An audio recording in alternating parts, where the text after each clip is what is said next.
What's up everyone, back for another beer review, and today I'll be reviewing a beer from Bières de Chimay, and they are out of Chimay, Wallonia, Belgium, and this is their Cinq Cents, aka Chimay White.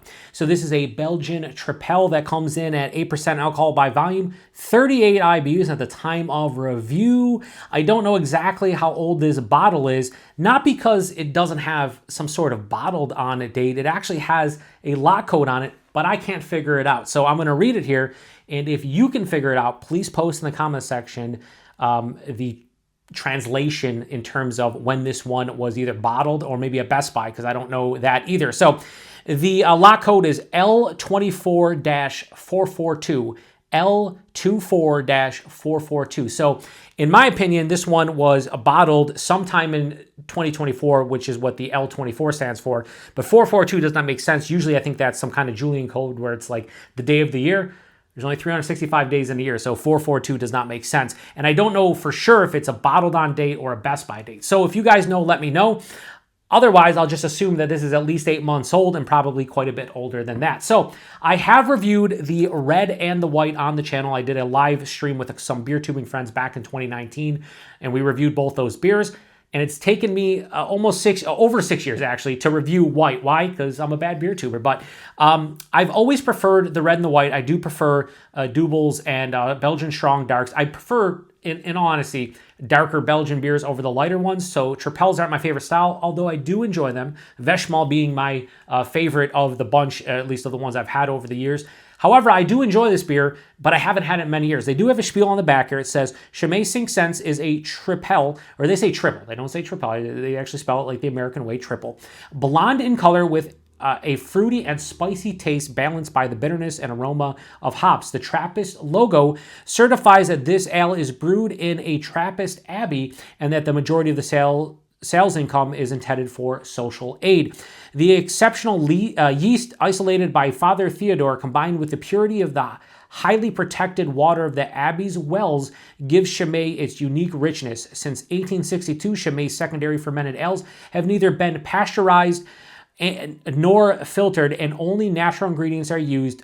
Beer fermented in the bottle contains barley and water. So yeah, this is a Trappist beer. I believe at this point, and you got the authentic Trappist product logo right there at the bottom.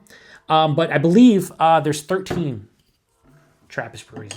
I think there's 13, but whatever. Oh, here we go. We got a little bit of a gusher, so it's time to pour it. Is it going to gush? Hang on. It's not going to gush. It's kind of slowly making its way. Shout out to train going by. But yeah, so I got the Belgian Tulip. I was thinking, I never got the Chimay authentic, proper glassware, #proper glassware.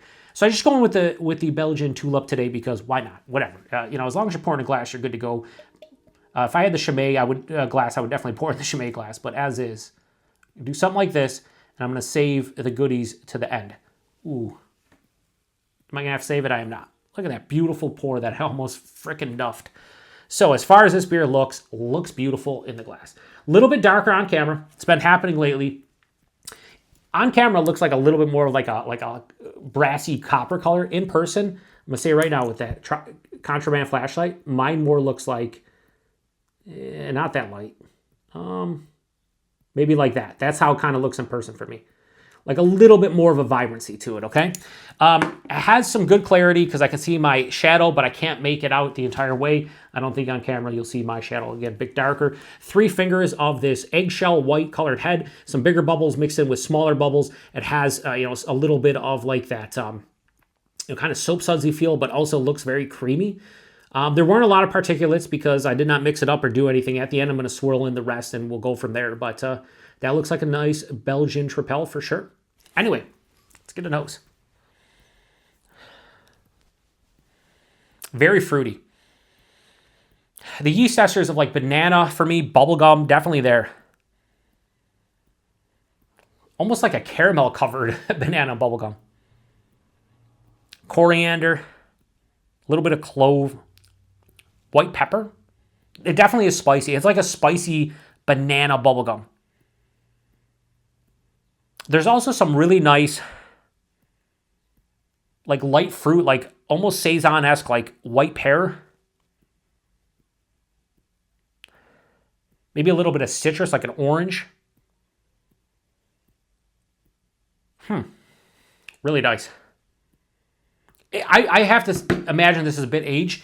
It's a little bit more mellow in the nose than I'm accustomed to for this beer. I haven't had this beer in many years, but it used to be very vibrant. And in the nose, it smells like it was definitely aged to some degree. It's more cohesive and like there's like a nice intertwining, like mingling kind of aromatic that I don't remember with this beer. It has nice like a sweetness of like a vanilla or like a slight confectionery sweetness. 8%, no booziness detected whatsoever. So I do feel like this is aged probably more than the 8 months. I would say if this one is actually bottled in 2024, it's probably the first half of 2024. This is probably at least a year old, I would assume, based on the nose.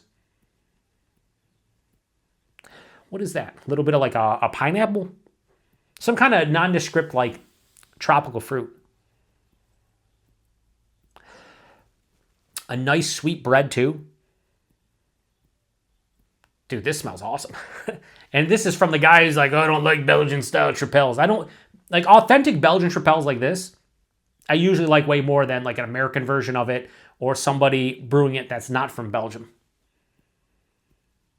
Yeah, this smells really good. Wow, I just want to get into it. Making my mouth water, so let's get into it.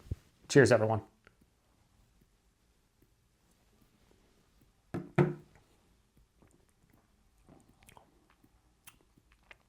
It's real fucking good. That's real good. Ooh. I'm getting this fruity bubblegum character on the palate, on the finish. That's different. Go back in.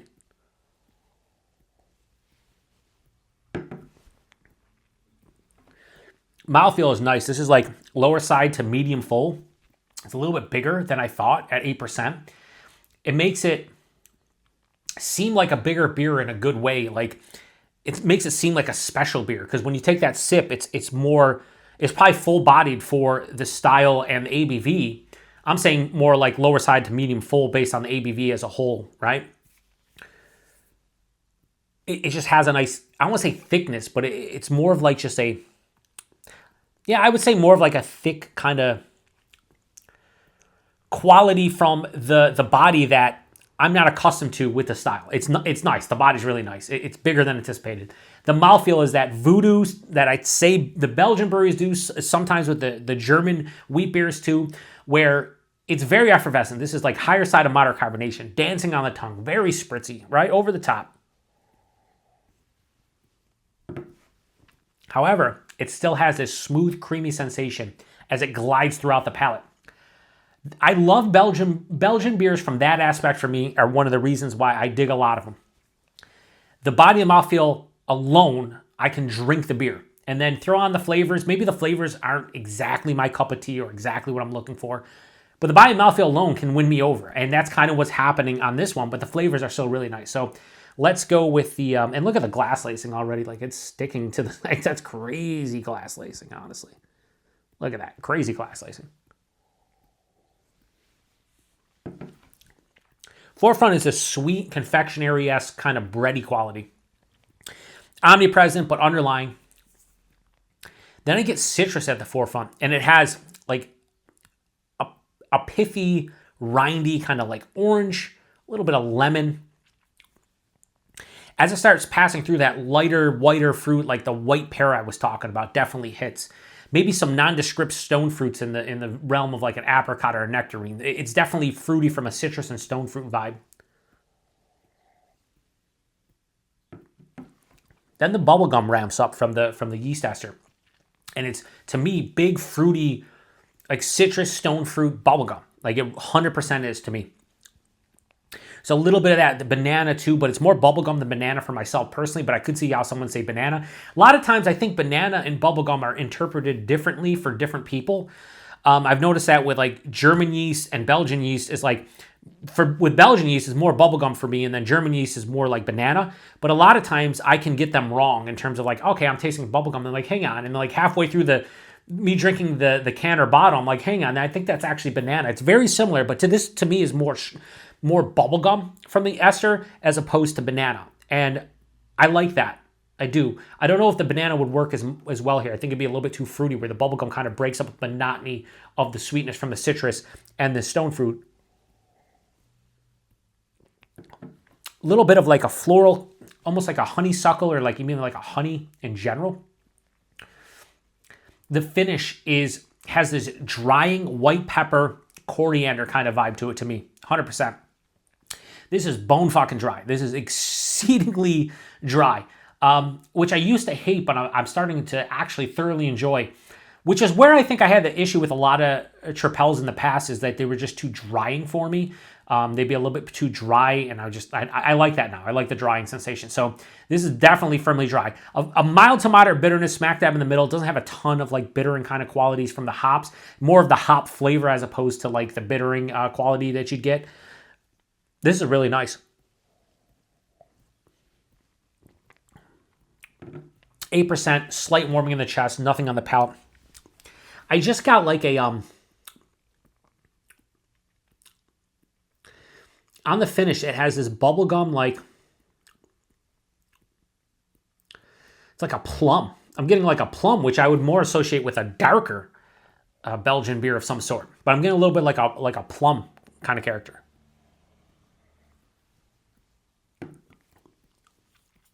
This is really nice. Very complex. But as I said earlier, when it comes to the style specifically, I don't like my favorite Belgian styles are quads and strong darks. Though they will never not be my favorite when it comes to Belgian beers. Then doubles or doubles. Then probably Tripels. Then maybe Vit beers. Strong pales and pale ales in general probably at the bottom of the barrel for me. Saisons can be hit or miss depending on who's brewing it. But this is really well made, really tasty, and obviously it's not surprising, right? Better than I remember, because again, when I last had this one 5+ years ago, didn't really care for the style as much as I do now. My palate has come full circle where like a lot of super sweet, over-the-top beers are not my jam. I want balance, I want dryness, I want bitterness, and this kind of delivers that. I still think I prefer the red and the white slightly more, but I don't know for sure. Like I would have to review them all back to back, so I have no idea. Maybe I will review put it this way, if you make it to this far into the video, I'm looking off camera at my tablet, it says, 13 minutes, a couple minutes before I start and get ready and whatnot. So let's say we're already at like the 11, 12 minute range or mark. If you made it this far, post in the comment section, would you like to see me re-review the red and the white? The red and the white, like I said, I did it as a live stream over 6 years ago. It'd be fun to revisit those, especially after having this. So if so, post in the comment section. I'll try to get my hands on a bottle of each and review them, hopefully before the end of the year. Anyway, this beer, stylistically fantastic. Authentic Trappist beer. This is done right. And there's not much more to say about it. I can't give it a crazy high score just because it is not one of my favorite styles, but stylistically, this is up there. If you said this was a 5 out of 5, I couldn't argue it. If you said it was a 4.75, yeah, 4.5, sure. For me, it's up there. Maybe not that high, but still, like, I understand the quality of this one, 100%. Like, it's fucking delicious. Regardless of whether this is 8 months old or fucking 8 years old, this is delicious. I do think it's a little bit aged, though. That was my last sip. And then at the end, I'll pour in all the goodies. So 5 cents, Chimay White from Chimay. High 4.25 and go 4.35. This is fucking delicious. Yep. Delicious. Such a good beer. And that's coming from someone who, again, stylistically, not my favorite, but got to call a spade a spade. 4.35 out of 5. Delicious. Price point availability is a little bit crazy here in Buffalo, New York. Place I bought it at $23.99 a 4-pack for these. Are these even? No, these are 11.2 fluid ounce bottles. So what are they? 330s? Yeah, 330s. Yeah, that's a lot. That's $6 for a bottle of this. So pricey. However, worth it. It's a good beer, and they do come in the big, I think cork and caged 750s. I think it's 750s. Might be 650s. So 22 fluid ounces or 25.4 fluid ounces. I prefer it in this vessel because then I can drink the entire thing with the big cork and cage. I'm probably not taking that entire thing down. In your neck of the woods, post in the comment section. What do you pay for a 4-pack of this? Because it is $24 4-pack here in Buffalo. Probably cheaper where you are, maybe not. But it's a pricey beer, but it's imported. It is what it is. So I think value-wise, it's there. I do. And availability, it is Chimay. Across the U.S., you should be able to get this beer, the red and the white. This one was imported by Global Beer Network in Middleton, Massachusetts.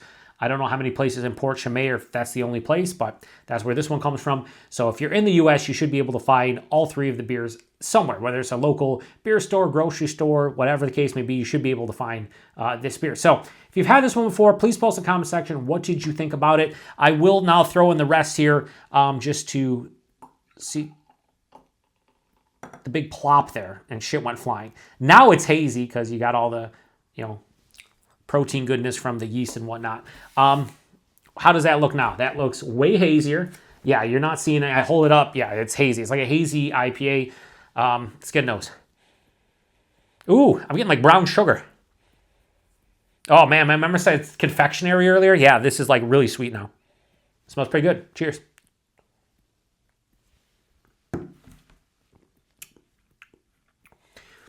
And I notice this a lot with the yeast when I pour it in for a beer like this. It just amps the spiciness. So more white pepper, more coriander.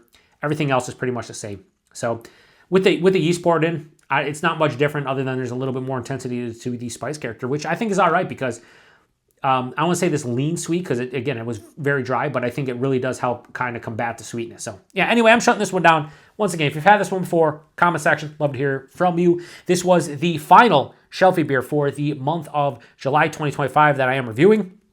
In August 2025, we should have another handful of beers that I will review. We'll see what they are. And until then, cheers.